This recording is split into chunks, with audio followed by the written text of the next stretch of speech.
na lu bëri loo xam ni d'accord leen ci foog ñu dem rétro mais léegi non je le redonne la parole la parole joxaane yow bi ñu fi tuddee vieux bi moom gis naa la nga yëngu mais Oumar Sy laay njëkk wax parce que comme ni nga wax je vois que tu t'es senti attaqué bi mu waxee waxu la violence député yi nga défendre ñu défendre ñenn ñi bàyyi ñi loolu aussi loo ciy tontu dama bëggoon dellu si rek ci 3 points 4 yi nga xam ne ministre bi évoqué na ko rapidement la question de la violence bi mu tudd Assemblée nationale mais avant may dem Assemblée damay ñëw sur la violence d'État bi nga xam ne ñi ngi koy exercer sur la population sénégalaise depuis des années mais rappelez-vous monsieur le ministre ñaata nit ay jeunes ñoo daanu fii la ñu faat ñi leen faat ñan la bu ñu duggee ci loolu maa ngi ñëw loolu mënuñ ko génne sur la violence d'État si bu ñu duggee ci loolu non mais attends mais xam nga dama déglu il faut être sérieux mais dama la déglu il faut être sérieux bu ñu duggee ci débat boobu dama la déglu ak li population yi témoigner mais dama déglu bi Ousmane Sonko demee Parcelles Assainies di wax nit ñi naan leen déposer leen plainte contre État ñooñu tontu leen ne leen État reyul suñu njaboot nii ak nii la demee attention xam nga faut pas réveiller ces vieux démons l'État a le monopole légitime de la violence nit ku def infraction ak loo xamante ne dañ nekk ci manifestation yenn difficultés yi bu amee am na nu état di taxawee li ñu leen wax xam nga mooy lan. bu ñu nax Sénégalais yi non mais si attends non léegi nga baal je vais lui laisser même mon temps de parole. mais dama lay wax dara. on parle de nos institutions. on parle d'une enceinte solennelle ay Sénégalais ne fa votel leen ngeen war fa taxaw war a wax seen i idée ngeen di dóorante loolu laa leen wax. deuxième chose.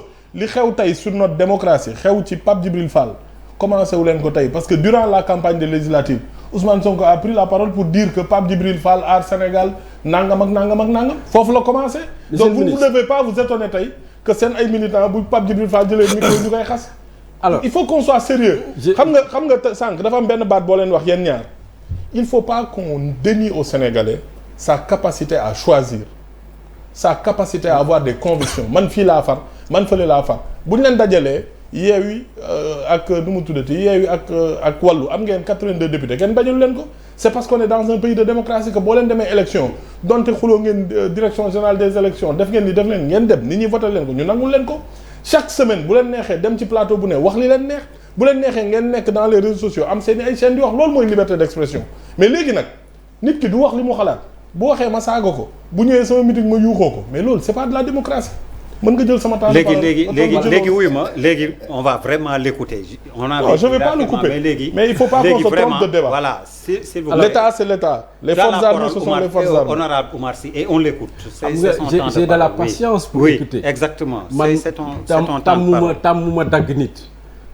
alors monsieur le ministre xam nga mënuñ fi bàyyi les faits li may wax ni c'est de l'histoire inventé wu ma ko ñun ñëpp ñoo ko dundandoo buñ ko enrobé avec c'est la violence légitime d'État. non waxuma ne c'est la violence. li ma bëgg a wax mooy yéen a yore pouvoir yéen a yore police yéen a yore gendarmerie yéen a yore armée les forces de défense et de sécurité su fekkee ñun ay citoyens lañu dañu am lu ñu naqadi suñu réew ñu jóg di ko ñaxtu di ko wax. mais bu fekkee dafa am violence bu ngeen exercer ci ñun ba mu jur ay mort mais c'est de votre responsabilité. boo leen koy ñaxtu da ngeen di yëg ci ay camp de gendarmerie. maa ngi ñëw monsieur le ministre loolu lan la ci loi wax. maa ngi ñëw boo leen koy ñaxtu da ngeen di créer ay groupe di ci bind naan jël leen cocktail molotov yi dans tous les pays démocratiques def leen naan ñun ñu toog di seetaan. on n'est pas dans une anarchie. monsieur le ministre ñu déglu ko monsieur le ministre temps de parole am la nañ ko déglu. wax nga dëgg maa ko dans tous les pays démocratiques du monde on a vu les citoyens ñu exprimer leur mécontentement par rapport ak régime bi leen ñu gouverner mais pour autant gisuñu fi li ñu gis Sénégal mënuñu justifier cette violence d'État là par le fait que ay citoyens dañuy jóg rek pour wax lan moo leen naqadi seen dëkk loolu ay fait la inventé wu ma ko autre chose ça c'est de la violence physique fan ngeen bàyyi la violence verbale souvent on dit oui c'est les gens des Yewwi du Pastef qui sont dans les réseaux sociaux je suis désolé bu fekkee ne ñoom ñi ngi koy def vous en faites autant donc violence verbale boobu mënuñ ko situer simplement du camp de l'opposition par rapport aux réseaux sociaux. Mais vous avez parlé de l'Assemblée nationale. Mais yow ñëw nga en commission technique. Tous les ministres sectoriels jaar nañu fa. mu am fa un débat intéressant ñu wax li nga xam ne moom la ñu askan wi yónni woon bi ñuy fal mais lan moo tax bi ñuy ñëwee plénière donne bi changé ñun li ñu dund ci commission yi monsieur le ministre xamuloo ko de bien vrai que jaar nga fa. Ah si. Cette violence verbale. Non. Durant les commissions, vous étiez courtois. Non. Et il y avait un échange, de haut niveau. Je termine. Non, il y avait un échange de haut niveau. Je termine. Mais quand on est allé en plénière et que les caméras se sont allumées, non, pas du tout. Vous avez changé de nature. D'ailleurs, au Nécophone, tu as préféré aller voir la Coupe du Monde. Ah, je vais y revenir. Voilà. Man, président de commission là, j'ai présidé toutes mes commissions, c'est-à-dire commission technique, ba mu jeex maa nga fa ba ñu clôturer la commission technique. Donc man participer naa ci ministère yi fa jaar yépp en commission technique et j'ai présidé 5 ministères.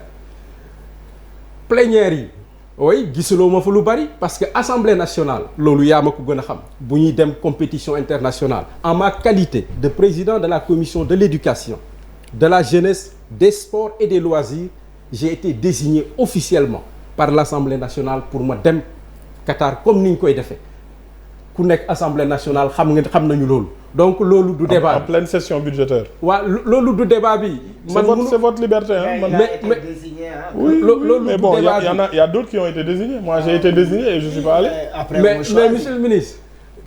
C'est votre liberté hein. Je rétablis juste un fait.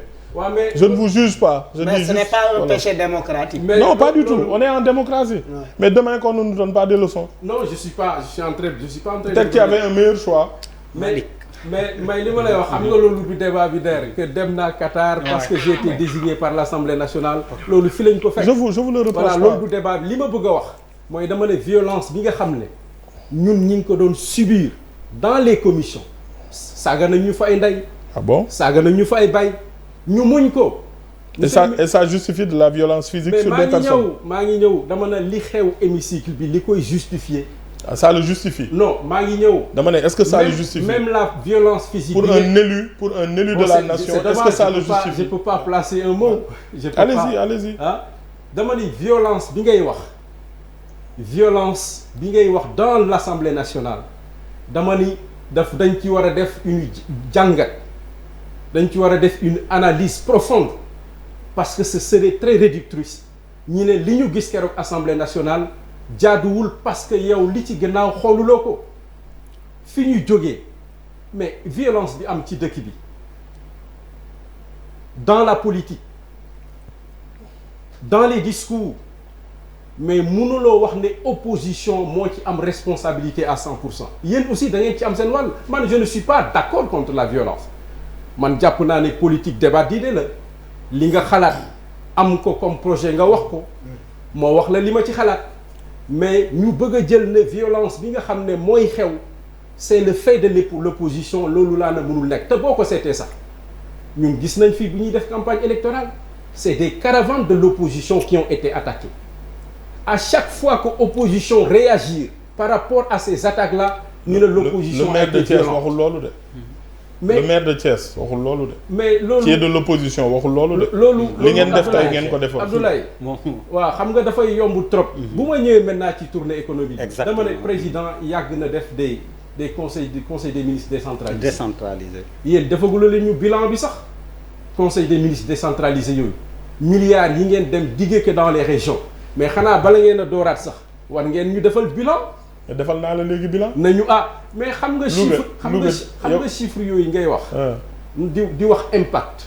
wax naa la sànq ne la amul benn impact sur les conditions de vie des Sénégalais. tey la njëg yi gën a cher. Ah bon tey la njëg yi gën a cher Sénégal. Bouba mi ngi fi wax sànq na lekk fruit yi sax finalement luxe la au Sénégal. waaw mais loolu c'est pas propre au régime. oui damay wax que ni ñun bi ñu juddoo ba léegi. oui fruit ñu koy lekk ñu yor moo nii la. la question du troisième mandat. Bouba étude yi nag li mu wax mooy ñi ko mën a jënd léegi mi ngi gën a bëri. je termine sur la question du troisième mandat l'évolution de la pauvreté mais troisième mandat. waaw la étude banque mondiale. l'honorable député veut aborder le troisième. kon bàyyi nga mbiru violence bàyyi nga tourner. mais oui violence bi li may wax mais ñu terminer foofu. je termine sur la bàyyi nga yooyu sujet man rétro bi daf ma xoj fi mu nekk nii dama am problème timing waaw. c'est ça monsieur le ministre bàyyi ko mu yeggali daaneel. xam nga moom sama doomu baay c'est même dommage. mais bàyyi nga loolu léegi sujet yooyu. ma ne ko même jamais été violent du côté de l'opposition. c'est même dommage. mais pourquoi vous n'avez pas l'humilité ngeen baalu ak sénégalais yi li xew assemblée. mais assemblée matériel bi nga xamante ne budget sénégalais yi lañ ko jëndee. mais je suis des élus ñëw di ko damm di ko yàq benn ñaareel ba. ngeen janoog ay député monsieur le ministre di leen duma. monsieur le ministre yéen boo leen yoroon pouvoir ngeen yor police yor gendarmerie la ngeen di def kon. monsieur le ministre. c'est une question que je pose. dama ni waaw violence verbale boobu mënoo ko détacher de la violence physique. je ne dis pas que je cautionne la violence physique.